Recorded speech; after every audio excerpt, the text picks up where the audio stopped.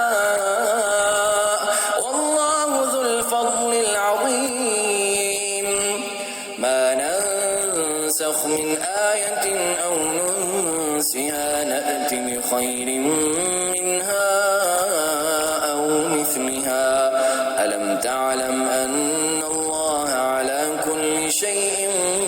قدير ألم تعلم أن الله له ملك السماوات والأرض وما لكم من دون الله من ولي ولا نصير أم تريدون أن تسألوا رسولكم كما سئل موسى من قبل ومن يتبدل الكفر بالإيمان فقد ضل سواء السبيل ود كثير من أهل الكتاب لو يردونكم من بعد إيمانكم كفارا حسدا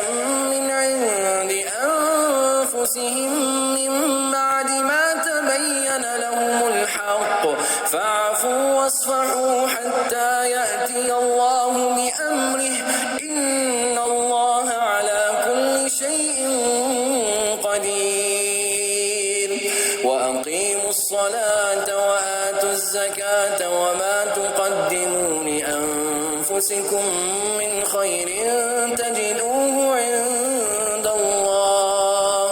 إن الله بما تعملون بصير وقالوا لن يدخل الجنة إلا من كان هودا أو نصارى تلك أمانيهم قل هاتوا برهانكم إن كنتم صادقين بلى من أسلم وجهه لله وهو محسن فله أجره عند ربه ولا خوف عليهم ولا هم يحزنون